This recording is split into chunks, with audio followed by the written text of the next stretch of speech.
अब हमारा आता है एक्टिविटी नंबर 5.4। यहाँ पे हम लोगों को क्या चेक करना है कि जब हम लोग सांस को बाहर छोड़ते हैं, जब सांस लेते हैं, ठीक है ना, तो कार्बन डाइऑक्साइड का प्रोडक्शन होता है। कब होता है? During respiration. अच्छा, respiration is not normally like कि सांस का अंदर जाना, सांस का बाहर निकलना, दैट्स कॉल्ड ब्रीदिंग। ठीक है, ब्रीदिंग मतलब होता है इनहेल और एक्सहेल, यानी अंदर सांस लेना और बाहर का सांस छोड़ना। रेस्पिरेशन एक प्रोसेस है, वहां पे क्या होता है कि ग्लूकोज टूटता है। टेस्ट ट्यूब में हम लोगों ने ब्लो किया, यानी सांस को छोड़ा, तो जो छोड़ा तो इसका कलर क्या हो जाएगा? Milky white. क्यों होगा? क्योंकि जो हम लोग सांस बाहर छोड़ते हैं उसमें कार्बन डाइऑक्साइड की अमाउंट ज्यादा होती है। ठीक है, दूसरा हमने लिया है पिचकारी। अब आप लोग, होली का भी टाइम आ रहा है नेक्स्ट मंथ, है ना, बहुत लोगों ने पिचकारी जो होता है हम लोग होली में यूज करते हैं, सबने खेला होगा उससे। तो उसी पिचकारी से इसमें क्या करना है? पानी नहीं डालना है, हवा डालना है। ठीक है, ऐसी खाली पिचकारी को जब हम लोग पुश करते हैं ना, तो क्या होता है उसमें जो air present. Hello everyone, I hope आप लोगों के जो एग्जाम्स की तैयारी वो बहुत ही अच्छी चल रही होगी, और उसी तैयारी को और भी अच्छा बनाने के लिए आज का हमारा ये सेशन है, जहाँ पे जो लाइफ प्रोसेस चैप्टर है उसमें जितने भी एक्टिविटीज दिए हुए हैं, आज हम उन सारे एक्टिविटीज को 1 बाय 1 करके डिस्कस करेंगे और हमारे सारे क्वेश्चन का आंसर बनाएंगे। ठीक है, तो यहाँ पे एक चीज मैं पहले बता दूं कि ये जो चैप्टर है ये ओल्ड और न्यू एनसीईआरटी में अलग अलग नंबर पे है, तो प्लीज आप लोग कंफ्यूज मत होना। यहाँ की जो नंबरिंग है वो न्यू एनसीईआरटी के अकॉर्डिंग है। जिन बच्चों के पास ओल्ड एनसीईआरटी की बुक है वो लोग चैप्टर 6 के अकॉर्डिंग चलेंगे। ठीक है, तो स्टार्ट करते हैं हमारा आज का जो पहला एक्टिविटी है। तो हमारी जो पहली एक्टिविटी है वो है एक्टिविटी नंबर 5.1, जिसमें हम लोगों को क्या देखना है कि क्लोरोफिल जो है वो फोटोसिंथेसिस के लिए कैसे इंपॉर्टेंट है। तो आई होप आप लोगों को फॉर्मूला तो पता होगा फोटोसिंथेसिस का और ये प्रोसेस क्या होता है। तो मैं बता दूं जिन बच्चों को नहीं पता है कि फोटोसिंथेसिस ऐसा प्रोसेस है जिसके थ्रू प्लांट क्या करती है? फूड का फॉर्मेशन करती है। ठीक है, और उसका स्टोरेज फॉर्म कौन सा होता है? किस फॉर्म में स्टोर करती है उसको? तो वो स्टार्च के फॉर्म में स्टोर करती है, और ये स्टार्च बना होता है ग्लूकोज से। ठीक है, तो सबसे पहले हम लोग फॉर्मूला एक बार लिख लेते हैं।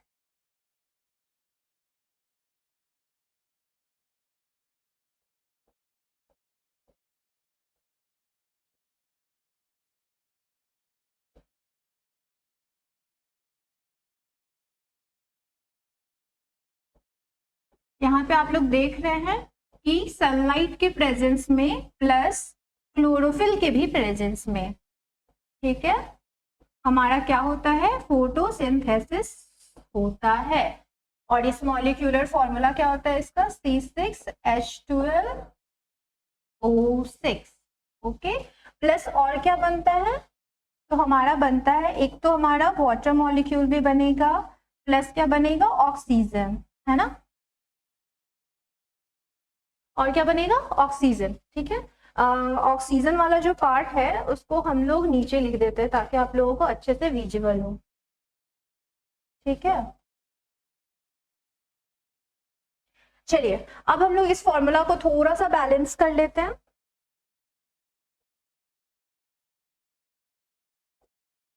ठीक है, कैसे बैलेंस करेंगे? तो यहाँ पे हम लिखेंगे 6। ओके, ये H2O कितना हो जाएगा हमारा? 12। ठीक है, और यहाँ पे कितना आ जाएगा? ये हो जाएगा 6 एंड दिस वन 6। ठीक है, ये है हमारा बैलेंस्ड इक्वेशन। आई होप आप लोगों को कंफ्यूजन नहीं हो रहा हो कि मैम ने कैसे किया है। ये तो इतना बेसिक पार्ट्स आप लोगों को पता होगा, यही फॉर्मूला होता है फोटोसिंथेसिस का। ठीक है, ये जो स्ट्रक्चर है हमारा, ठीक है, ये क्या है? ग्लूकोज का है। ठीक है, इसी ग्लूकोज से क्या बनाता है प्लांट? स्टार्च बना लेता है। ठीक है, स्टार्च के फॉर्म में उसको स्टोर करता है। बेसिकली स्टार्च ग्लूकोज का एक कॉम्प्लेक्स फॉर्म होता है। अब हम लोग आते हैं अपने एक्सपेरिमेंट की ओर। ठीक है, तो एक्टिविटी में हमें कहा है कि सबसे पहले हमें प्लांट लेना है। कैसा प्लांट? जिसका लीफ वेरीगेटेड हो। अच्छा, वेरीगेटेड का मतलब क्या होता है? ऐसा लीफ जो कि एक से ज्यादा कलर बियर करता हो। ठीक है, जैसे हमारे एग्जाम्पल में है ये एक क्रोटोन और एक दूसरा क्या है हमारे पास? मनी प्लांट है। ये आई थिंक आप लोगों ने मनी प्लांट तो बहुत लोगों के घर पे होता है, तो तुम लोगों ने देखा भी होगा। मैं यहाँ पे नाम लिख दे रही हूँ। ठीक है, क्रोटोन, और ये क्या है? Money plant. ठीक है। अच्छा बच्चों, यहाँ पे अगर आप लोग ध्यान से देख रहे होगे तो आप लोगों को दिख रहा होगा इस जो लीफ है क्रोटोन का, इसमें अलग अलग कलर है, कहीं पे ग्रीन है, थोड़ा सा येलोइश और रेड टाइप का भी हम लोग को दिख रहा है। ठीक है, तो ऐसे ही हम लोग लीफ को क्या बोलते हैं, वेरीगेटेड। ठीक है, अब हम लोग आते हैं हमारे सबसे पहले स्टेप, एक्सपेरिमेंट का जो हमारा सबसे पहला स्टेप है। तो सबसे पहले हम लोगों को बोला गया है कि हम लोग जो ये दो प्लांट है, इन दोनों को हम लोग एक डार्क रूम में रखेंगे। ठीक है, जहां पे सनलाइट का बिल्कुल भी प्रेजेंस नहीं हो। तो इससे क्या होगा, अगर हम लोगों ने किसी प्लांट को डार्क रूम में रख दिया तो वहां प्लांट को क्या होगा, सनलाइट नहीं मिलेगा। और जैसा कि मैंने आपको फॉर्मूला में बताया है कि बिना सनलाइट के प्रेजेंस के फोटोसिंथेसिस होगा नहीं, तो फिर प्लांट कैसे जिंदा रहेगा। तो प्लांट के पास जो अपना फूड होगा, है ना, जो उन्होंने स्टार्च पहले से स्टोर करके रखा होगा, उसको वो क्या करेंगे, पूरे खत्म कर देंगे। ठीक है, तो हमने 3 दिन तक रखा इसको डार्क रूम में, सारे के सारे फूड जो थे वो सारे खत्म हो गए। अब क्या करेंगे, हम लोग इस प्लांट को डार्क रूम से बाहर निकालेंगे और फिर इसको सनलाइट में छोड़ देंगे। ठीक है, सनलाइट में हम लोग कितने देर के लिए छोड़ेंगे, तो 6 घंटे के लिए। अब इससे क्या होगा कि प्लांट को सनलाइट मिल गया। ठीक है, थोड़ा बहुत क्लोरोफिल जो लीफ के पार्ट में प्रेजेंट थे वो अब क्या करेंगे, फोटोसिंथेसिस करना स्टार्ट करेंगे। जब फोटोसिंथेसिस वो लोग करेंगे तो 6 घंटे के अंदर वो सफिशिएंट अमाउंट ऑफ फूड का क्या करेंगे, स्टार्च का फॉर्मेशन कर लेंगे। ठीक है, अब हमारा नेक्स्ट स्टेप क्या है। ठीक है, तो मान लो कि मैंने इस प्लांट को 6 घंटे के लिए रखा, उन्होंने स्टार्च का फॉर्मेशन कर लिया, फूड बना लिया उन लोगों ने, उसमें से एक पत्ता तोड़ लेना है हम लोगों को और उस पत्ते के ऊपर हम लोग को एक्सपेरिमेंट करना है। ठीक है, अब कैसे करेंगे हम लोग एक्सपेरिमेंट, तो सबसे पहले तो हमें क्या करना है कि मान लो मैंने ये एक लीफ लिया। ठीक है, चलो इसको ना ग्रीन कलर का कर देते हैं ताकि तुम लोग को भी लगे कि हाँ मैम ने लीफ ही बनाया है और कुछ नहीं। ठीक है, यह है हमारा लीफ का पार्ट। ओके,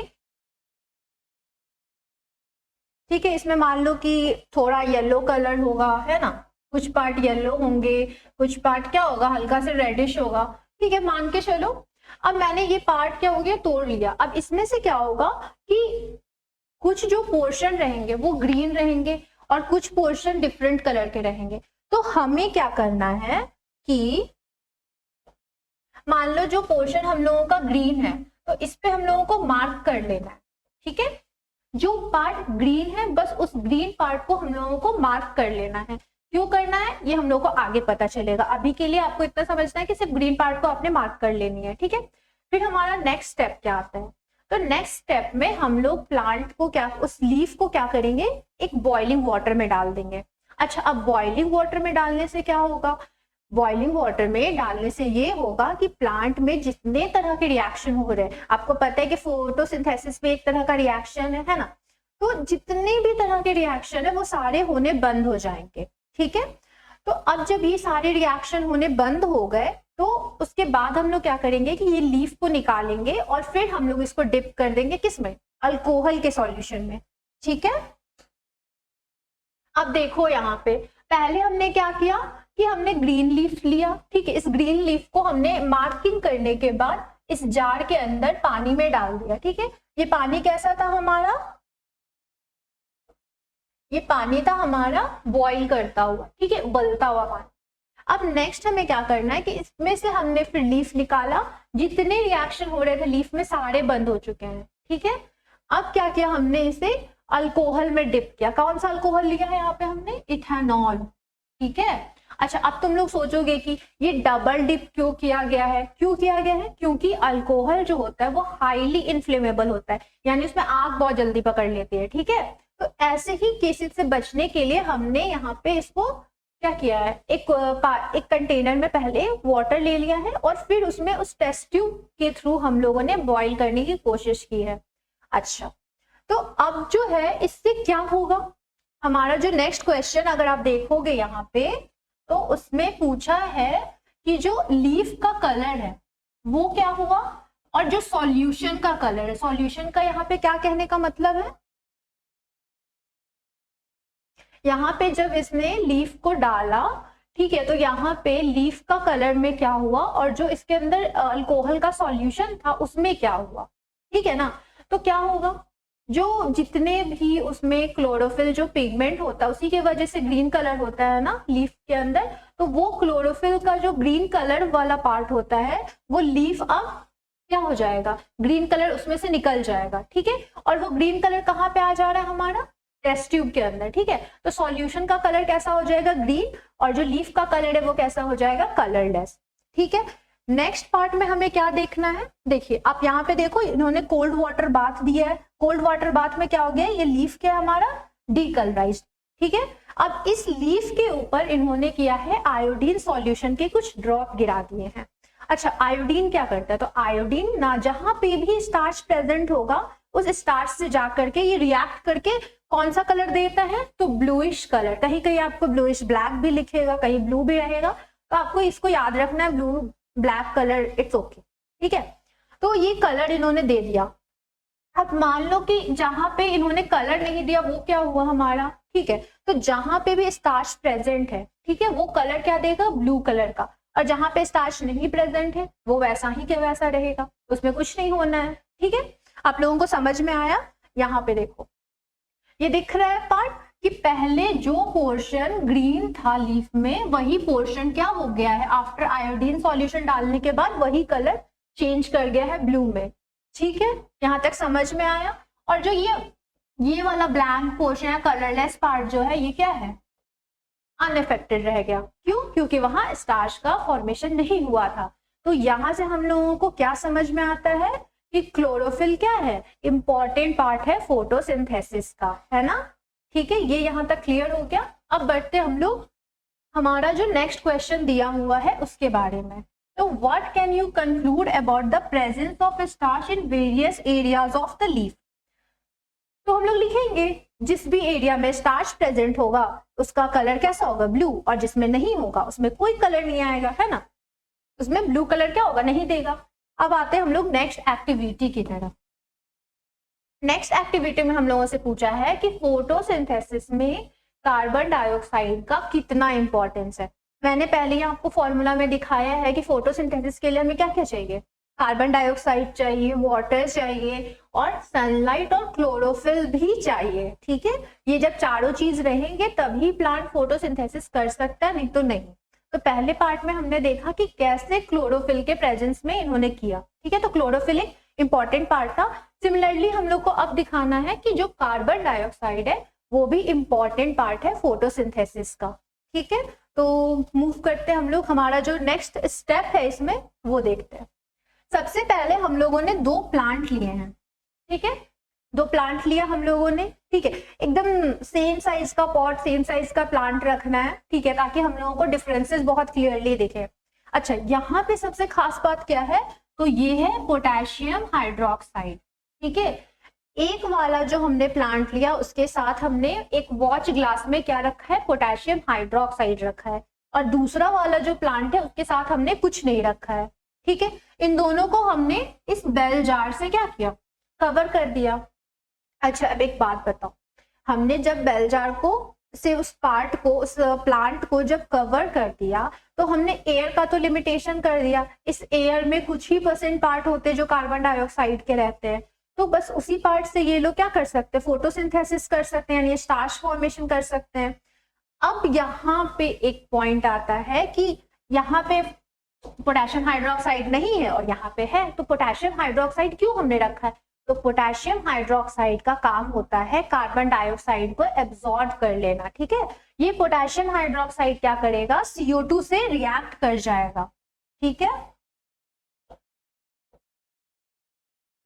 ये क्या करेगा, CO2 से रिएक्ट कर जाता है, ठीक है, और क्या बना लेगा, पोटेशियम कार्बोनेट, ठीक है। उसके बाद इन्होंने बना लिया। अब क्या होगा हमारा कि जब ये वाला इन्होंने जितना भी इसमें इस बेल जार के अंदर जो भी कार्बन डाइऑक्साइड प्रेजेंट थे सारे तो इसने रिएक्ट करके खत्म कर दिए, इस बेचारे प्लांट के पास तो कार्बन डाइऑक्साइड बचा ही नहीं। तो क्या ये प्लांट क्या इस प्लांट में स्टार्च का अमाउंट ज्यादा होगा या इस प्लांट में होगा, आप खुद सोचो कि भाई CO2 तो सारे चले गए पोटेशियम हाइड्रोक्साइड के साथ रिएक्ट करने, तो इस प्लांट को तो फोटोसिंथेसिस के लिए CO2 बचा ही नहीं, तो फिर कैसे करेगा वो। तो ऐसे केसेस में क्या होगा कि इस वाला जो प्लांट है इसमें क्या होगा, फोटोसिंथेसिस ज्यादा होगी कंपैरेटिवली टू दिस प्लांट, ठीक है। तो यहाँ पे क्या होगा कि स्टार्च का अमाउंट हमें ज्यादा मिलेगा, ठीक है। चेक करते हैं हम लोग, ठीक है। क्वेश्चन में हमसे पूछा है कि do both the leaves show the same amount of starch, नहीं। क्यों नहीं? क्योंकि जो कार्बन डाइऑक्साइड है वो पहले प्लांट जिसमें पोटेशियम हाइड्रोक्साइड रखा हुआ था वैसे प्लांट में तो उसने यूज कर लिया ना, जा सारे CO2, तो अब तो उसके पास बचा नहीं फोटोसिंथेसिस करने के लिए ज्यादा कार्बन डाइऑक्साइड, तो ऑब्वियसली स्टार्च का लेवल उसमें कम होगा और दूसरे वाले प्लांट में ज्यादा होगा। अच्छा, इसको जब हम लोग एक्सपेरिमेंट, ये तो मैंने आपके क्वेश्चन का आंसर दिया, ठीक है। इसमें जब हम लोग स्टेप बाय स्टेप एक्सपेरिमेंट करते हैं तो हम लोग क्या करते हैं, तो पहले तो हमने जो ये 2 प्लांट के पॉट लिए थे, इन दोनों को हम लोग को सिमिलरली वही रख देना है डार्क रूम में 3 दिन के लिए, जैसा हमने पहले वाले एक्टिविटी में देखा था। क्यों किया था? ताकि जो भी प्लांट में स्टोर्ड स्टार्च होंगे, जितने भी फूड होंगे, वो सारे के सारे कंप्लीट हो जाए, सारे के सारे खत्म हो जाए, ठीक है। प्लांट उन सबको कंज्यूम कर ले। अब इन्होंने एक बार तो सारे कंज्यूम कर लिए, अब क्या होगा कि उसके बाद हम लोग को क्या करना है, इस प्लांट को ले जा करके रखना है 3 दिन के बाद, जब वो सारे स्टार्च, वो जितने भी स्टोर्ड फूड थे सारे उन्होंने खा लिए। अब इस प्लांट को हम लोगों को उठा करके रखना है कहाँ? सनलाइट में, ठीक है। सनलाइट में अब क्या होगा, ये लोग फोटोसिंथेसिस कर लेंगे, है ना। जब हम लोग इसको इस तरह से वॉच ग्लास में डाल करके कहाँ डालेंगे?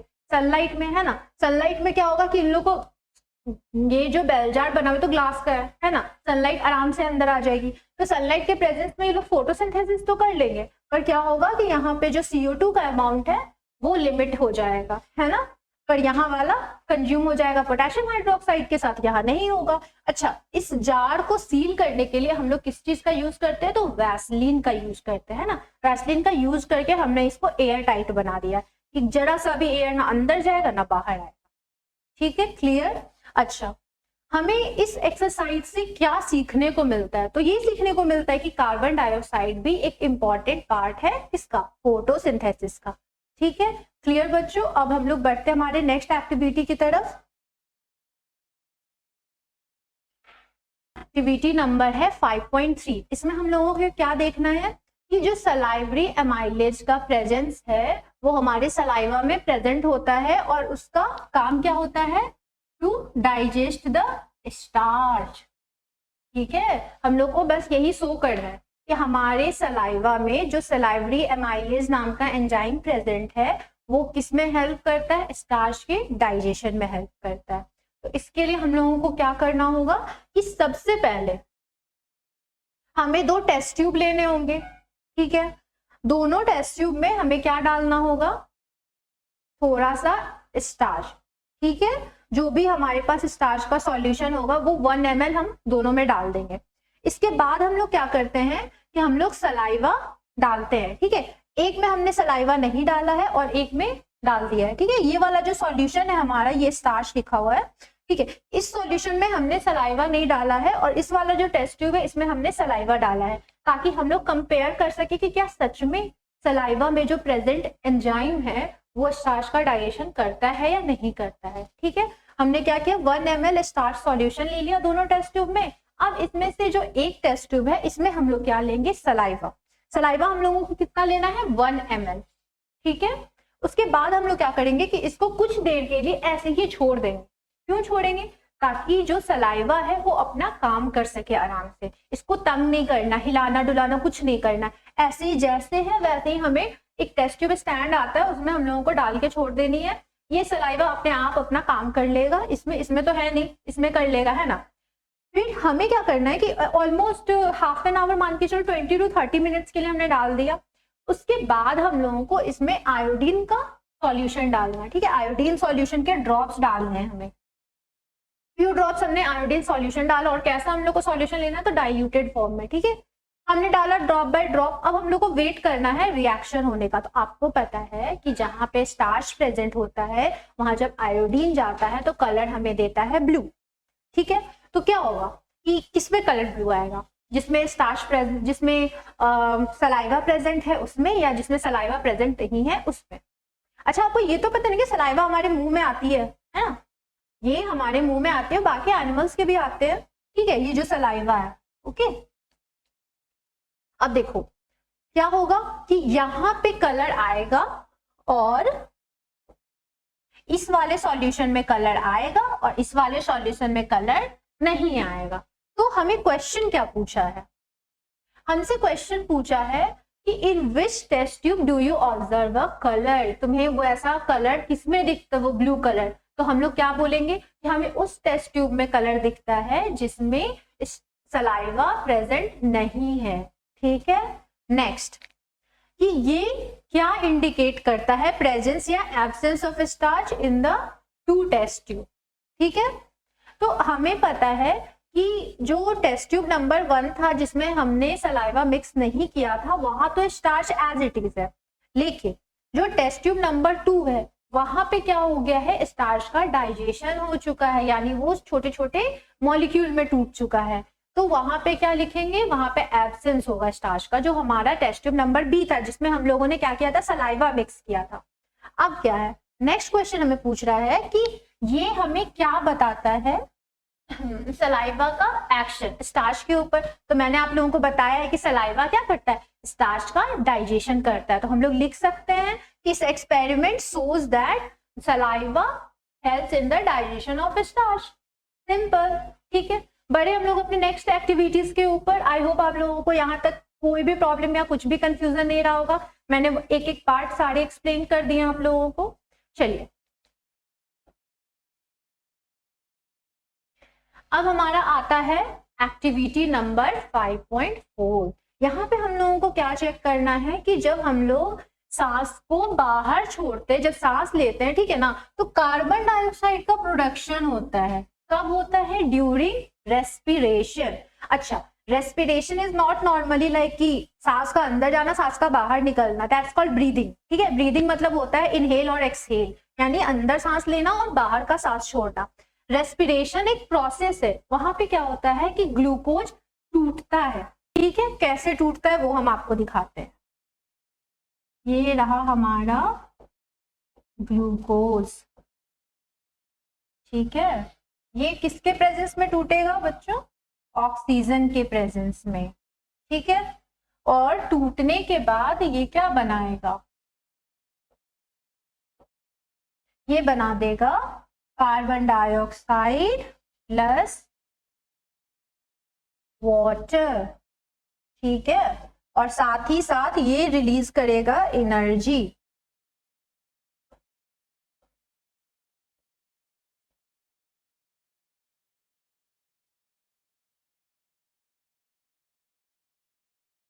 ठीक है, आपको समझ में आ रही है कि क्या हमारा ग्लूकोज ये रहा ऑक्सीजन के प्रेजेंस में ही होता है, एरोबिक रिएक्शन होता है ना। उसके बाद ये क्या बना रहा है, कार्बन डाइऑक्साइड, वाटर और एनर्जी। ठीक है, जब हम लोग सांस लेते हैं या छोड़ते तो एयर निकलता है ना, एयर है हमारा कार्बन डाइऑक्साइड। अब चलिए हम लोग इसको थोड़ा बैलेंस कर लेते हैं। ठीक है, ये देखिए यहाँ पे 6 हो जाएगा, यहाँ भी 6 हो जाएगा और यहाँ भी 6 हो जाएगा। ठीक है, ठीक है, बैलेंस हो गया हमारा इक्वेशन। ये हमने ग्लूकोज जो हमारे पास एनर्जी का फॉर्म होता है, मतलब जो हमारे पास फूड होता है, वो हम लोग उसको ब्रेक डाउन होता है। कब ब्रेक डाउन होता है, ड्यूरिंग रेस्पिरेशन।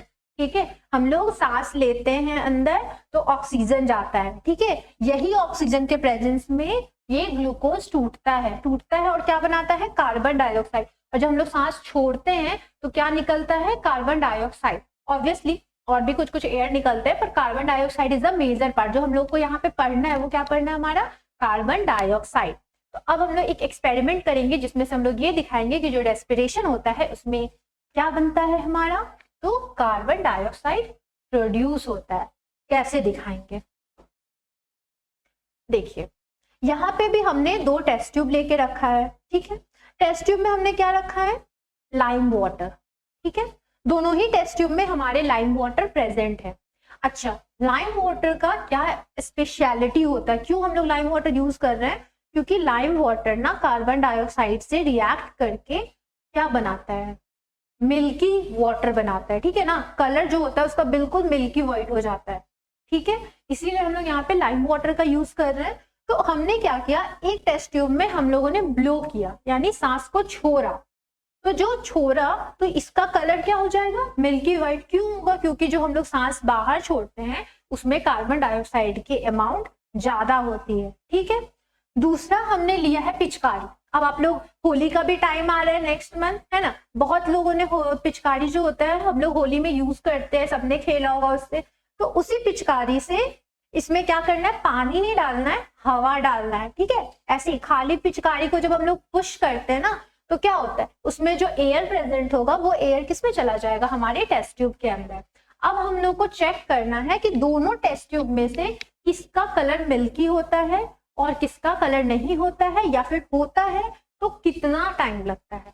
देखिए हमारा क्वेश्चन हमसे क्या पूछ रहा है, हमारा क्वेश्चन पूछ रहा है कि how long it takes for the lime water to turn milky. तो पहला चीज देखो, यहाँ पे जो हम लोगों का सांस लेने का अमाउंट है और जो हम लोगों का सांस छोड़ने का अमाउंट है, यानी जो एक्सहेल कर रहे हैं हम लोग, इसमें हमें जो ध्यान देना है वो है कार्बन डाइऑक्साइड। ठीक है, जो हम लोग सांस लेते हैं यानी जो हमारे एटमॉस्फेयर में प्रेजेंट है उसमें कितना परसेंट है, 0.04। ठीक है, जो हम लोग छोड़ रहे हैं यानी कि हम लोग जो सांस बाहर निकाल रहे हैं, एक्सहेल कर रहे हैं, उसमें कितना प्रेजेंट है, 4.0। ठीक है, 4% कह लो। ठीक है, अब देखो कि कितना ज्यादा डिफरेंस है ना, एटमॉस्फेयर वाले प्रेशर में और जो सांस हम लोग बाहर निकाल रहे हैं, है ना, दोनों में डिफरेंस है।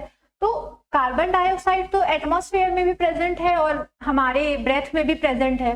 तो होगा क्या कि कलर तो दोनों का चेंज होगा पर डिफरेंस होगा टाइमिंग में, है ना, क्योंकि हम लोग जो एयर बाहर निकाले हैं यानी हम लोग जो ब्रीद आउट किए हैं उसमें कार्बन डाइऑक्साइड का अमाउंट एटमॉस्फेयर में प्रेजेंट कार्बन डाइऑक्साइड से कई ज्यादा परसेंटेज में है। तो इसमें जो कलर है वो तुरंत आ जाएगा। मगर जो पिचकारी है उसमें क्या होगा कि जो पिचकारी हम लोगों ने, उससे हम लोग एयर जब डाले इस टेस्ट ट्यूब के अंदर, तो पिचकारी में तो वही परसेंटेज होगा ना जो हमारा एटमॉस्फेयर में प्रेजेंट है। तो उसका परसेंटेज मैंने आपको दिखाया कितना था, 0.04।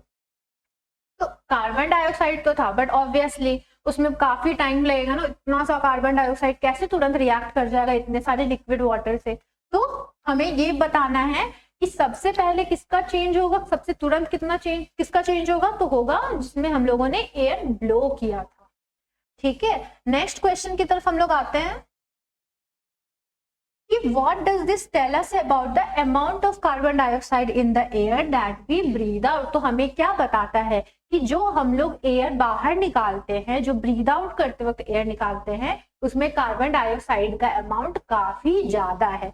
क्यों ज्यादा हमें पता चला, क्योंकि उसने तुरंत लाइम वाटर को मिल्की में कन्वर्ट कर दिया। ठीक है, मिल्की कलर में।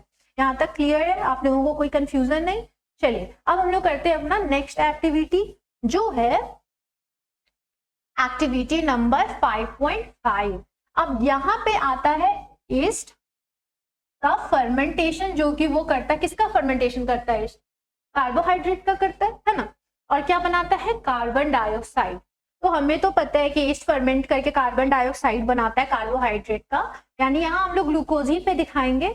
मगर यहाँ पे आपको एक चीज पता होना चाहिए कि जो हम लोग के अंदर होता है वो यूजुअली क्या होता है, एरोबिक रिएक्शन होता है, और जो ईस्ट करता है वो कैसा रिएक्शन होता है, एनारोबिक। अच्छा, आपको ये तो पता होगा कि ईस्ट जो है वो बहुत सारी चीजों में यूज होता है। जितने भी हम लोग घर पे क्या करते हैं, ब्रेड खाते हैं, तो ब्रेड कैसे बनता है, उसमें ईस्ट का पाउडर के फॉर्म में बोलिए, सॉल्यूशन के फॉर्म में यूज करते हैं। कभी वो ब्रेड में जो छोटे छोटे बबल्स बनते हैं ना, जो ईस्ट ही फॉर्म करता है, वो क्या करता है, कार्बन डाइऑक्साइड रिलीज करता है ना। तो जब ब्रेड का बेकिंग होता है तो उसमें छोटे छोटे बबल्स आ जाते हैं। आप लोग देखे होंगे आपके घर में जो ब्रेड होगा वो एकदम स्मूथ नहीं होता उसका सरफेस, उसमें क्या होता है, ढेर सारे बबल्स रहते हैं और हमें खाने में भी बड़ा मजा आता है ना। तो अब देखो, इसके लिए भी हम लोगों ने एक टेस्ट कर रखा है। हमारा टेस्ट क्या कहता है कि हमें क्या करना है, एक फ्रूट जूस लेना है या शुगर सॉल्यूशन लेना है, बात बराबर है, क्योंकि फ्रूट जूस में भी शुगर प्रेजेंट होता है नेचुरली, है ना। तो दोनों में से हम लोग कुछ भी ले सकते हैं, या तो शुगर का सॉल्यूशन ले लो या तो फ्रूट ले लो। ठीक है, दोनों में क्या प्रेजेंट है, स्टार्च प्रेजेंट है। उसके साथ हमने क्या किया है, हमने लिया है थोड़ा सा ईस्ट। अब ईस्ट क्या करेगा कि इस स्टार्च को या ग्लूकोज को तोड़ेगा तो क्या होगा, कार्बन डाइऑक्साइड बनेगा। अब ये हम लोग देख रहे हैं ना, ये कॉर्क लगा के रखा है, ठीक है, ताकि ये जो कार्बन डाइऑक्साइड है सिर्फ इस टेस्ट ट्यूब से जाए। इसी टेस्ट ट्यूब में होल बना हुआ, ये जो दूसरा नंबर वाला है ना, ये जो पाइप बना हुआ है हमारा, ये जो ट्यूब बनी हुई है, इसमें होल किया हुआ इन्होंने और यहाँ कॉर्क फिट करके रखा है ताकि कहीं और ना जाए। ये जितना भी CO2 प्रोड्यूस करेगा ये इसके अंदर जाएगा और यहाँ से ये जाएगा दूसरे टेस्ट ट्यूब में। और वहां पे हमने क्या रखा है, तो हमने रखा है कैल्शियम हाइड्रोक्साइड के सॉल्यूशन, जो पहले भी हमने यूज कर रखे थे लाइम वाटर लेके, है ना। तो क्या करेगा ये, अगेन CO2 का प्रेजेंस होगा, अगर ईस्ट अगर CO2 फॉर्मेशन करता है तो वो क्या करेगा, इस सॉल्यूशन का कलर चेंज कर देगा मिल्की में, है ना, क्लियर है। अच्छा, अब क्या कैसे तोड़ता है ईस्ट, तो देखिए ये है हमारा प्यारा ग्लूकोज जो हमें एनर्जी प्रोवाइड करता है, और इस ग्लूकोज को 3 तरीके से तोड़ा जाता है, ठीक है, और तोड़ करके हम लोग क्या करते हैं, एनर्जी प्रोड्यूस करते हैं। तो जो हमारे बॉडी में होता है, अच्छा ये जो है ना, ये बीज का प्रोडक्ट है, ठीक है। ग्लूकोज ऐसा नहीं है कि डायरेक्ट टूट जाता है, ठीक है, ग्लूकोज जो है वो part by part, it's a long process, ठीक है ना, स्टेप वाइज प्रोसेस होते हैं, स्टेप रिएक्शंस होते हैं, 1 by 1 होता है ब्रेक डाउन। ऐसा नहीं है कि ग्लूकोज गया सीधा टूट गया 2-2 मॉलिक्यूल बना लिया, ऐसा नहीं है, ठीक है। इसमें क्या होता है कि ये स्टेप वाइज प्रोसेस है, तो इसके बीच का ये स्टेप होता है पाइरुवेट बनने का, ठीक है। इस प्रोसेस का नाम भी है, क्या नाम है, ग्लाइकोलाइसिस, ठीक है। और ये यहां तक का जो प्रोसेस है हमारा ये कॉमन होता है, इसके आगे का जो प्रोसेस है वो अलग होगा। कैसे अलग होगा और कैसे कैसे कंडीशन में अलग होगा, तो पहला तो होता है एरोबिक कंडीशन। एरोबिक कंडीशन जो नॉर्मली हमारे अंदर प्रेजेंट है, ठीक है, पर हमारे अंदर एनारोबिक रिएक्शन भी होता है। तो अब यहाँ पे बात आती है कि what is aerobic and what is anaerobic reactions, ठीक है। तो एरोबिक रिएक्शन वैसे रिएक्शन होते हैं जिसमें क्या होता है, ऑक्सीजन का प्रेजेंस होता है, और जिसमें ऑक्सीजन के प्रेजेंस, अगर जहां पे ऑक्सीजन का एब्सेंस हो और वहां कोई रिएक्शन हो रहा हो तो उसको हम लोग कहेंगे एनारोबिक, ठीक है। देखो यहाँ पे इन्होंने रखा है एब्सेंस ऑफ ऑक्सीजन, ये presence of oxygen. Presence of oxygen हमारा क्या हो जाएगा, एरोबिक, ठीक है। क्या हो जाएगा हमारा, प्रेजेंस ऑफ ऑक्सीजन कहलाएगा एरोबिक, ठीक है ना, ओके। और ये हो जाएगा एनारोबिक। एनारोबिक रिएक्शन कहाँ होता है हमारे अंदर, तो माइटोकॉन मतलब मसल सेल में होता है बेसिकली, ठीक है। हमारे मसल सेल में आप लोग को पता है ना कि कभी कभी क्या होता है ना, हम लोग बहुत ज्यादा ऐसे दौड़ लेते हैं या बहुत ज्यादा हम लोग चल लेते हैं या कूद लेते हैं, तो हमारा मसल का ही यूज होता है ना कूदने चलने या जिसमें भी, है ना। तो हमारा पैर क्या होता है, अक्सर बहुत ज्यादा दर्द करने लगता है। तो ये जो मसल क्रैम्प का रीजन होता है वो क्या होता है, तो वो होता है लैक्टिक एसिड का फॉर्मेशन, ठीक है। अब क्या है ना कि हम लोग जल्दी दौड़ जाए, तो हार्ट क्या है ना उतनी जल्दी ऑक्सीजन वहां तक पहुंचा नहीं पाते, क्योंकि तुरंत ऑक्सीजन चाहिए ना सारे मसल को वर्क करने के लिए। तो अब हार्ट तो बेचारा पहुंचा नहीं पाया उतना जल्दी, वो पंप नहीं कर पा रहा है कि ब्लड ऑक्सीजन लेकर के हर एक मसल में चला जाए। तो वहां पे क्या होगा हमारा, तो वहां पे एब्सेंस हो जाएगा ऑक्सीजन का SMS सेल में, मसल सेल में, ठीक है। और क्या फॉर्मेशन करेगा, लैक्टिक एसिड का फॉर्मेशन करेगा, ठीक है। और यही लैक्टिक एसिड जब ज्यादा अमाउंट में जमा हो जाते हैं हमारे मसल सेल में, तो क्या होता है, हम लोग को मसल क्रैम्प्स होते हैं, है ना। मसल क्रैम्प्स, बहुत ज्यादा चल लिया, बहुत ज्यादा दौड़ लिया, बहुत ज्यादा कूद लिया, तो वैसे केस में हमारा दर्द होना शुरू हो जाता है, मसल पेन होने लगता है, ठीक है। अगर ऑक्सीजन प्रेजेंट है तो क्या बना रहा था, CO2 H2O प्लस एनर्जी। ये मैंने रिएक्शन आप लोगों को पहले भी करके दिखाया जहां पे हम लोग लाइम वाटर वाला रिएक्शन मतलब एक्सपेरिमेंट कर रहे थे, ठीक है। नेक्स्ट जो है हमारा वो है ईस्ट के प्रेजेंस में। अच्छा, ईस्ट वाले में क्या कर रहा है, यहाँ पे आप लोगों को दिख रहा होगा, इथेनॉल का फॉर्मेशन कर रहा है, यानी अल्कोहल बना रहा है ना। अच्छा, ईस्ट से ब्रेड बनाने में काम नहीं आता है, ये जितने भी वाइन्स वगैरह होते हैं ना वहां पे भी इसका यूज किया जाता है फर्मेंट करने में, जैसे आलू का बनता है, ग्रेप्स का बनता है, उन सबको फर्मेंटेशन करने में यूज होता है ईस्ट का, ठीक है। उससे हम लोग अल्कोहल बना लेते हैं। ये इथेनॉल क्या है हमारा, ये है हमारा अल्कोहल, ठीक है। उसके अलावा क्या बनता है, तो कार्बन डाइऑक्साइड और एनर्जी, ठीक है। तो कार्बन डाइऑक्साइड देख रहे हो आप यहाँ पे कि ईस्ट क्या कर रहा है, कार्बन डाइऑक्साइड का फॉर्मेशन कर रहा है। अब जब कार्बन डाइऑक्साइड का इसने फॉर्मेशन किया तो क्या होगा इस एक्सपेरिमेंट में, ठीक है। यहाँ पे आप देखोगे ये कार्बन डाइऑक्साइड रिलीज हुआ और इसने जाकर के इसका कलर क्या किया, मिल्की व्हाइट बना दिया, ठीक है। समझ में आ रहे हैं, बबल्स आने लगते हैं ना ऐसे छोटे छोटे छोटे छोटे, ये इसी का रीजन है, CO2 प्रोड्यूस होता है इसलिए। अब हम लोग आते हैं हमारे क्वेश्चंस के ऊपर। क्वेश्चन में हमें पूछा है कि what changes observed in the lime water, ठीक है, and how long does it takes for the change to occur, ठीक है। तो हमारा जो लाइम वाटर का कलर है वो कैसा हो जाएगा, तो हम लोग कहेंगे मिल्की व्हाइट, ठीक है ना, मिल्की कलर्ड बोल सकते हैं ना, मिल्की कलर मतलब दूध जैसा जो रंग होता है वैसा हो जाता है, तो हम लोग लिख सकते हैं मिल्की कलर। और इसमें जो रिएक्शन भी है क्या है हमारा, क्विक होता है, बहुत जल्दी रिएक्ट कर जाता है, क्यों, CO2 का अमाउंट प्रेजेंट होता है उसमें।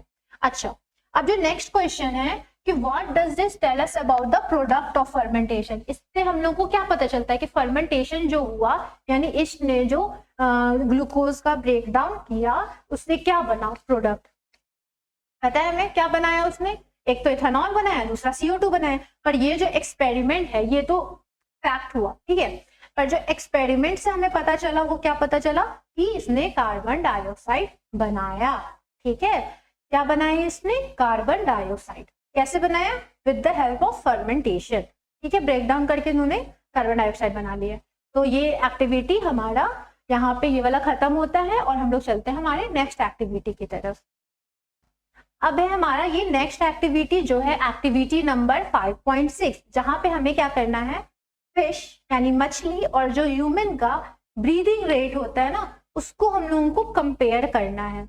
अब बहुत लोगों के घरों में एक्वेरियम तो होते होंगे, है ना, जो हमारे छोटे से उसमें हम लोग छोटे छोटे मछली डाल करके रखते हैं। एक्वेरियम तो आप लोगों को पता है ना, ऐसा बॉक्स जैसा होता है, अलग अलग शेप के बॉक्स आते हैं, किसी के पास स्क्वायर मतलब रेक्टेंगुलर फॉर्म में होगा, किसी के पास अलग अलग शेप का रहता है ना, कोई वो क्या बोलते हैं एक बोल जैसा आता है, फिश बोल टाइप का, उसमें भी रखते हैं, सबका जैसे जैसा मन करता है। तो उस एक्वेरियम में आप लोगों ने फिश तो जरूर देखे होंगे, तो कभी ना उस फिश को एकदम अच्छे से नोटिस करना, तो आपको क्या दिखेगा ना कि फिश जो है वो अपना मुंह कंटिन्यूअसली खोल रही है बंद कर रही है, खोल रही है बंद कर रही है, वो शौक से नहीं कर रही है, उसका भी एक फंक्शन है।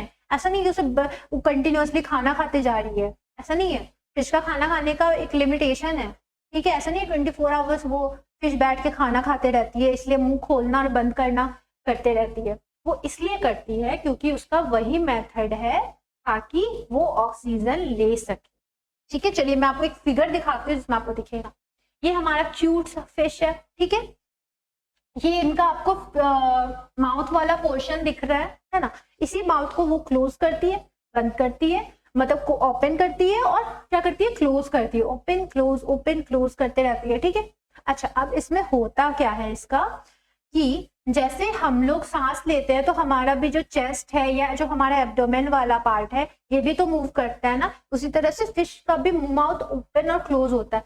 क्यों करती है फिश ऐसा, ताकि जो पानी में प्रेजेंट होती है ना फिश, तो पानी क्या होता है उनके मुंह के अंदर जाता है और पानी में जो ऑक्सीजन घुला हुआ होता है वो ऑक्सीजन उनके गिल्स में, आपको पता है कि फिश गिल्स के थ्रू ब्रीथ करती है ना, तो वो गिल्स में जाता है और वहां पे ऑक्सीजन जो होता है वहां से डिफ्यूज करके कहाँ चला जाता है, तो उनके ब्लड वेसल में चला जाता है गिल्स से डिफ्यूज करके, और जो कार्बन डाइऑक्साइड है और जो रिमेनिंग एयर है वो वाटर में डिजोल्व होकर बाहर निकल जाता है, ठीक है। इसीलिए जो फिश होती है वो कंटिन्यूअसली ओपन या क्लोज करती है अपने माउथ को ताकि पानी उनके गिल्स के पास पहुंच सके बार बार। और जो गिल का स्लिट होता है ना मछली का, आप लोग भी मछली बनाते होंगे तो उसमें क्या रहता है, ये आप लोग देख लोगे ना कि ये हल्का सा एक ऐसा पोर्शन टाइप का यहाँ प्रेजेंट होता है जिसको बोलते हैं हम लोग ओपरक्यूलम, ठीक है, जो गिल स्लिट को क्या करता है ऐसे कवर करके रखता है, ठीक है।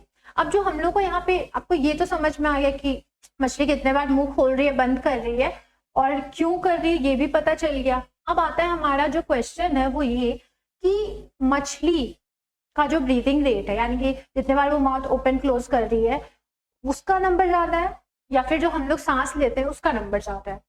हाँ, तो हम लोग का नंबर जो क्या होता है, देखो यहाँ पे क्वेश्चन दिया हुआ है, क्या है क्वेश्चन हमारा कि जो टाइमिंग है ओपनिंग और closing of the mouth and gill slits, क्या वो कोऑर्डिनेटेड मैनर में है? तो कहोगे हाँ है, क्योंकि माउथ ही ओपन करेगा तभी तो पानी जाएगा ना अंदर, तभी तो जो गिल स्लिट्स होते हैं उनके मूवमेंट होंगे और ऑक्सीजन का डिफ्यूजन होगा उनके ब्लड वेसल में, तो ये तो कहोगे कोऑर्डिनेटेड। नेक्स्ट क्या होता है कि कितने नंबर ऑफ टाइम्स फिश जो है अपना मुंह और बंद और क्लोज करती है। देखो ऐसे तो फिश का जो ओपन या क्लोज करने का टाइम है ये फिश के ना साइज पे, शेप पे, प्लस वाटर के टेम्परेचर पे भी डिफर करता है। जैसे तुम्हारा जो कोल्ड वाटर या वार्म वाटर दोनों में जो डिफ्यूज ऑक्सीजन का लेवल होता है वो डिफरेंट होता है, तो उस पे भी कितना अमाउंट ऑफ ऑक्सीजन वाटर में डिजोल्व है इस पे भी इनका मूवमेंट डिपेंड करता है, प्लस साइज पे भी कि कितना अमाउंट ऑफ ऑक्सीजन चाहिए। बड़ी सी बॉडी है तो ज्यादा ऑक्सीजन चाहिए होगा, छोटी बॉडी है तो थोड़ा कम चाहिए होगा, है ना, क्योंकि उनका बॉडी छोटा है तो उनको ऑक्सीजन का भी सप्लाई कम चाहिए तो कम मूवमेंट करते हैं। बट अगर हम लोगों से पूछा जाए एवरेज तो हम लोग बोलेंगे कितना है 50 to 100 कह सकते हैं, ठीक है, 50 to 100 या 150 टाइम्स भी हम लोग बोल सकते हैं जो फिश है ना वो अपना माउथ ओपन या क्लोज करती है, ठीक है। और जो ह्यूमन है वो कितनी बार करते हैं, कितनी बार हम लोग सांस लेते हैं और सांस छोड़ते हैं, तो बताओ आप लोग कितनी बार कर सकते हैं हम लोग? 12 to 18 टाइम्स, ठीक है, 12 to 18 टाइम्स। कितने देर में? 1 मिनट की मैंने बात की है, आप ये मत समझना कि 24 घंटे में हम लोग 12 से 18 बार करते हैं, ये 12 to 18 टाइम्स है हमारा 1 मिनट के अंदर, ठीक है, इतनी बार हम लोग सांस लेते हैं या छोड़ते हैं। और जो फिश होती है उनका रेंज है एक, ठीक है, 50 to 150 टाइम्स, वो डिपेंड करता है बहुत सारे सिचुएशन पे, तो हम लोग को अभी उतना डिटेल नहीं जानना, आपसे पूछेगा तो आप ऑन एन एवरेज लिख दोगे, ठीक है, 50 to 150 टाइम्स। अच्छा, हमें किससे कंपेयर करना? नेक्स्ट क्वेश्चन में हमसे सेम चीज पूछा है कि हम लोग को कंपेयर करना है कि हम लोग जो 1 मिनट में ब्रीथ करते हैं और जो फिश ब्रीथ करती है उन दोनों का हम लोगों को कंपैरिजन करके डिफरेंस बताना है। अच्छा, यहाँ पे क्वेश्चन आता है कि ये डिफरेंसेस होता क्यों होता है? क्योंकि हम लोग जो सांस लेते हैं वो हम लोग एयर से ऑक्सीजन को लेते हैं और फिश जो सांस लेती है वो वाटर में डिजोल्व ऑक्सीजन को लेती है। तो जो एयर में ऑक्सीजन प्रेजेंट है उसका अमाउंट वाटर में डिजोल्व ऑक्सीजन के कंपैरिजन में क्या होता है? ज्यादा होता है ना। एटमॉस्फेयर में ऑक्सीजन का अमाउंट ज्यादा है, तो अगर ऑक्सीजन का अमाउंट ज्यादा है तो हम लोग अगर एक बार सांस हमने लिया तो हमारे अंदर ज्यादा अमाउंट ऑफ ऑक्सीजन गया ना। एक बार तुमने सांस ली, ठीक है, उस एयर में अगर ऑक्सीजन का परसेंटेज ज्यादा होगा तो तुम्हारी बॉडी को ज्यादा ऑक्सीजन मिलेगी ना एक ही बार में, पर वैसा नहीं होता फिश के साथ। वाटर में कम अमाउंट में प्रेजेंट होता है, तो कम अमाउंट में प्रेजेंट है तो क्या होगा? उनको ज्यादा बार सांस लेना पड़ेगा, ठीक है। यहाँ पे हमारा ये एक्टिविटी भी कंप्लीट होता है। तो बच्चों जो हमारा नेक्स्ट एक्टिविटी है वो है एक्टिविटी नंबर 5.7। यहाँ पे हम लोगों को क्या देखना है कि जो हेमोग्लोबिन के बारे में जानना है ना, हेमोग्लोबिन का काउंट कितना होता है, ठीक है। किसमें? तो ऐसे तो इन्होंने लिविंग ऑर्गेनिज्म की बात की है, पर ह्यूमन बीइंग्स का जानना है हम लोगों को, और इसके अलावा कैटल का जानना है, ठीक है, कि कैटल में भी कितना होता है, ठीक है। और क्या जानना है हम लोगों को कि हीमोग्लोबिन जो होता है उसका सिग्निफिकेंस क्या होता है। तो सबसे पहले तो हम बता दें कि ये जो हीमोग्लोबिन है ये क्या है? हमारा रेस्पिरेटरी पिगमेंट है। क्या है?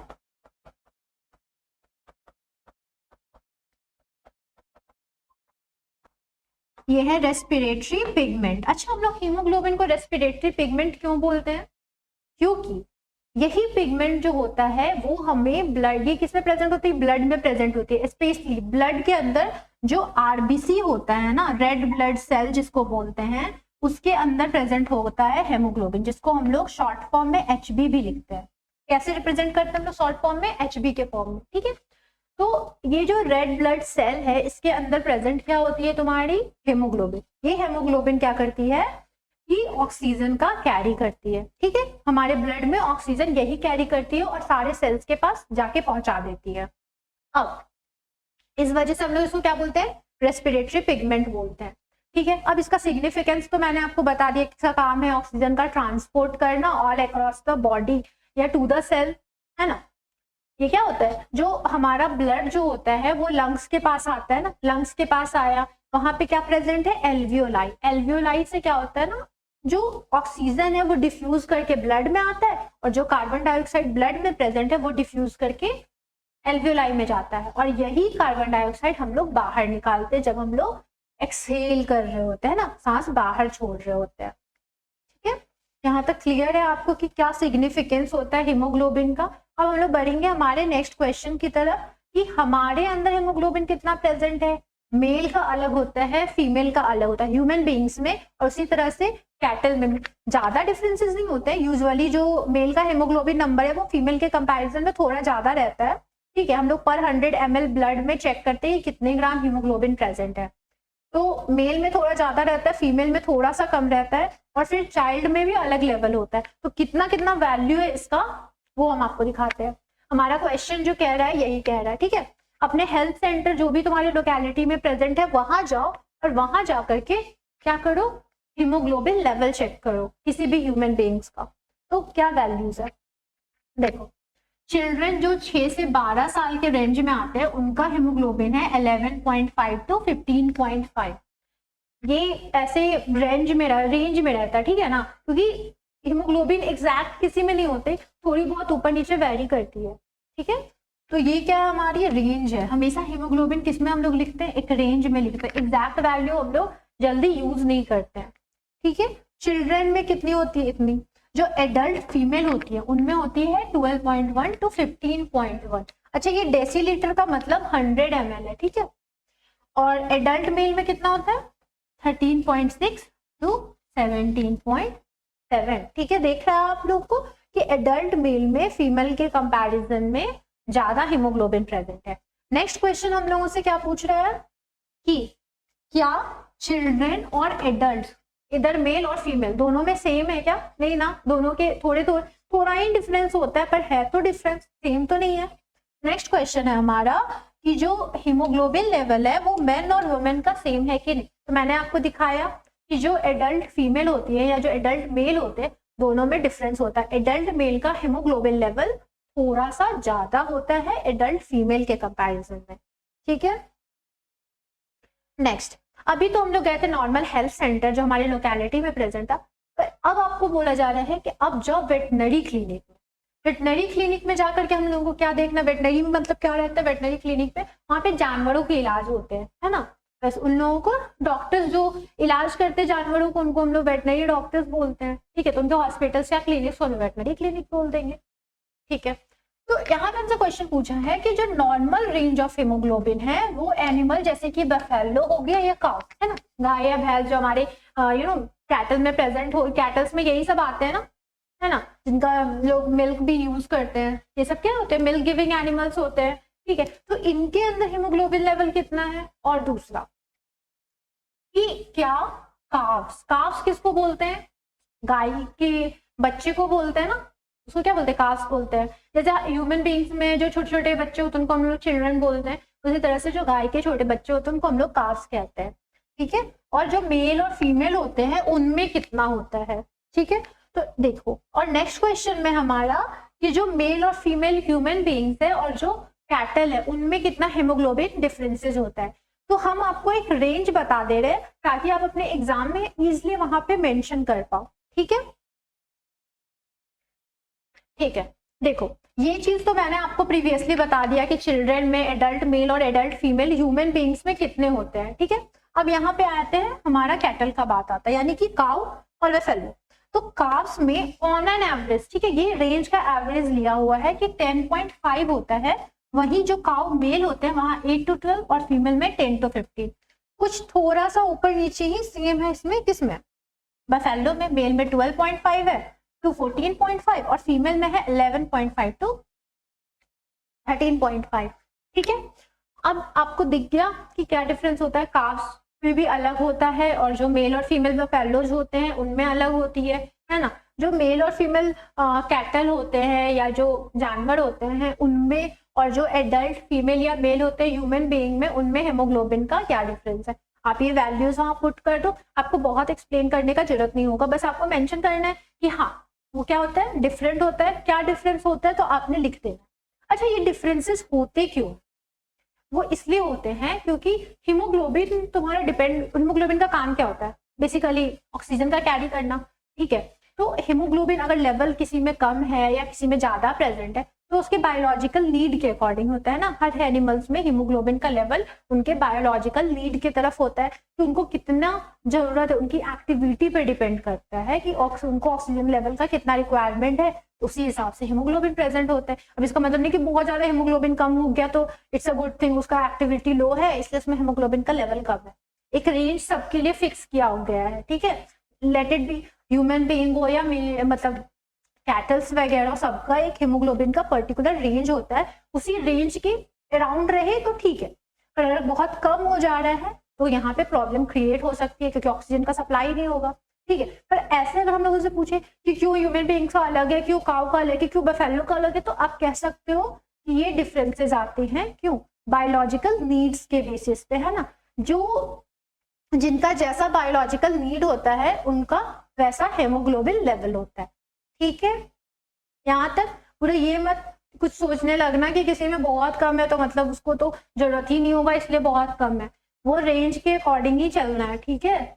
उससे आगे पीछे की बात नहीं करनी।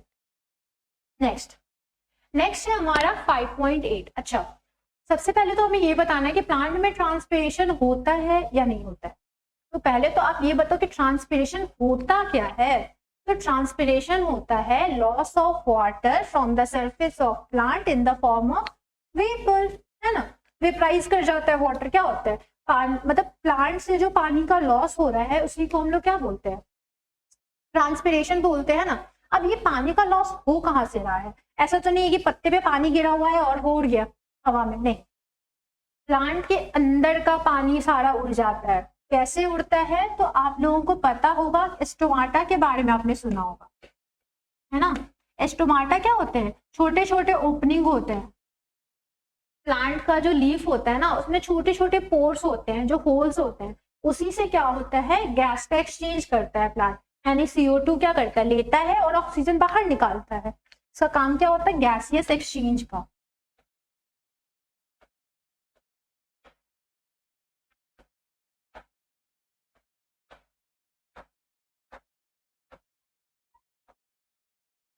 ठीक है, स्टोमाटा का काम है गैसियस एक्सचेंज का, और ये क्या करता है CO2 बाहर या अंदर बाहर निकालता है जब ब्रीथ कर रहा होता है तब प्लांट, और जब ये कर रहा होता है फोटोसिंथेसिस तो CO2 का इनटेक करता है, ठीक है।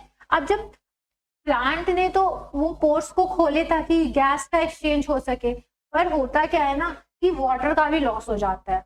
इसीलिए जो डेजर्ट में प्लांट्स प्रेजेंट होते हैं जिसको हम लोग जीरोफाइट मतलब प्लांट बोलते हैं ना, तो वो क्या होता है जो डेजर्ट वाले प्लांट में आप देखोगे मोस्ट कॉमन होता है कैक्टस वगैरह, वहां पे वहां जो लीफ होते हैं ना वो स्पाइन के फॉर्म में हो जाते हैं, वो कर्ल करके क्या बना देते हैं, स्पाइन बना देते हैं। क्यों बना देते हैं, ताकि वाटर लॉस ना हो। एक तो डेजर्ट वाला एरिया जहाँ ऑलरेडी प्लांट में पानी की कमी है, अब वो भी पानी गर्मी की वजह से या हवा की वजह से उड़ जा रही है, तो उनके पास तो पानी बचेगा ही नहीं, फिर ग्रो कैसे करेंगे वो लोग, है ना। पानी का जरूरत तो फोटोसिंथेसिस में भी पड़ रहा था ना हम लोगों को। तो वैसे हार्श कंडीशन में वो लोग क्या करते हैं, मॉडिफाई कर लेते हैं खुद को, मॉडिफाई करके उन्होंने स्पाइन बना लिया। अब स्पाइन में क्या होता है कि सरफेस एरिया उनका कम हो जाता है। अब सरफेस एरिया कम है तो वाटर लॉस नहीं होगा।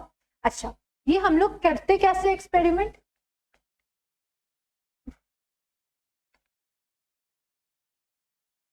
ये लिया हमने 2 प्लांट, ठीक है।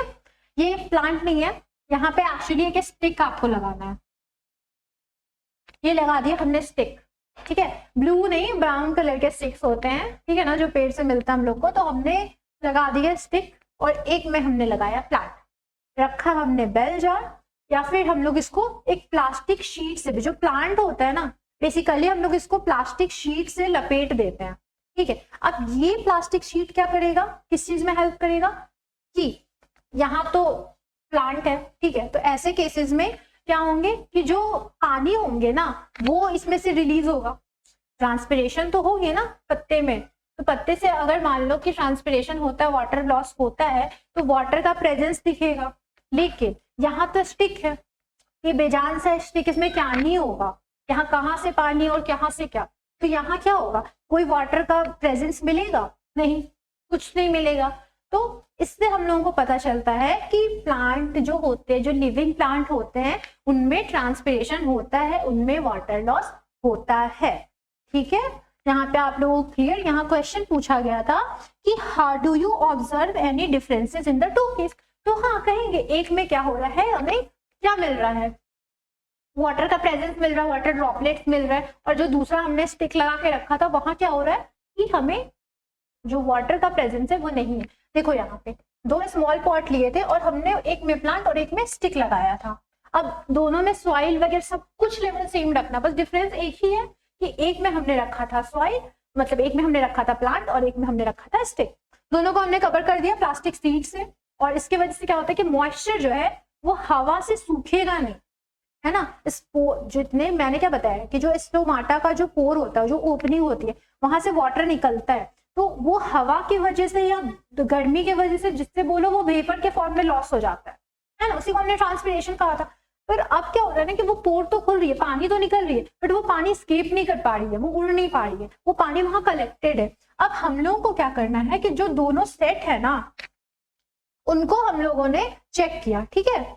Cover both set, one with the plant and other with the stick with plastic sheet, और उसको हम लोग प्लेस कर देते हैं कहाँ पे, सनलाइट में आधे घंटे के लिए। सनलाइट में आधे घंटे के लिए छोड़ा हमने, पानी तो निकला प्लांट से लेकिन बेचारा बाहर नहीं जा पाया। अब बाहर नहीं जा पाया तो उसके अंदर वाटर ट्रैप होके रह गया, वाटर ट्रैप हो गया तो उसकी वजह से क्या हो गया कि हम लोग जब उसको खोल करके देखेंगे तो हमें वाटर के ड्रॉपलेट्स दिखेंगे। वाटर के ड्रॉपलेट्स दिखेंगे तो मतलब हम लोग को पता चल जाएगा कि ट्रांसपिरेशन हुआ है, ठीक है, क्लियर है। यहाँ पे हम लोग को जिसमें हमने प्लांट लगा के रखा था उसमें हम लोग को समझ आ जाएगा कि उस प्लांट में ट्रांसपिरेशन हुआ है, ठीक है। तो इसके साथ ही बच्चों हमारा जो आज का ये सेशन था वो एंड हुआ। जितने भी एक्टिविटीज थे इस चैप्टर से रिलेटेड वो सारे मैंने करवा दिए। आई होप आप लोगों के लिए बहुत ही ज्यादा हेल्पफुल सेशन रहा हो। आप लोगों के एग्जाम में अगर इस तरह के एक्टिविटीज या उससे रिलेटेड क्वेश्चंस आते हैं आप लोग उसे अच्छे से आंसर कर पाएंगे। क्यों होता है, किस लिए होता है, कैसा होता है, मैंने हर कुछ आप लोगों को 1 बाय 1 डिटेल में बताया। और ये जो चैप्टर है ना ये काफी इंपॉर्टेंस रखता है। जब साइंस की हम लोग बात करते हैं ना तो इससे अच्छे खासे नंबर में क्वेश्चंस आते हैं, चाहे वो MCQ हो या शॉर्ट आंसर क्वेश्चन हो या वेरी शॉर्ट हो, ठीक है। हर तरह के क्वेश्चन इस चैप्टर से पूछे जाते हैं, इसलिए आपको इन चैप्टर्स पे बहुत अच्छे से ध्यान देना है और सारी चीजों को अच्छे से पढ़ने हैं और बढ़िया से पढ़ाई करनी है और अच्छे मार्क्स लाने हैं। All the best to all of you. जिन लोगों के भी बोर्ड एग्जाम से आप लोग अच्छे से प्रिपेयर करो, अच्छे से एग्जाम दो, एंड ऑल द बेस्ट।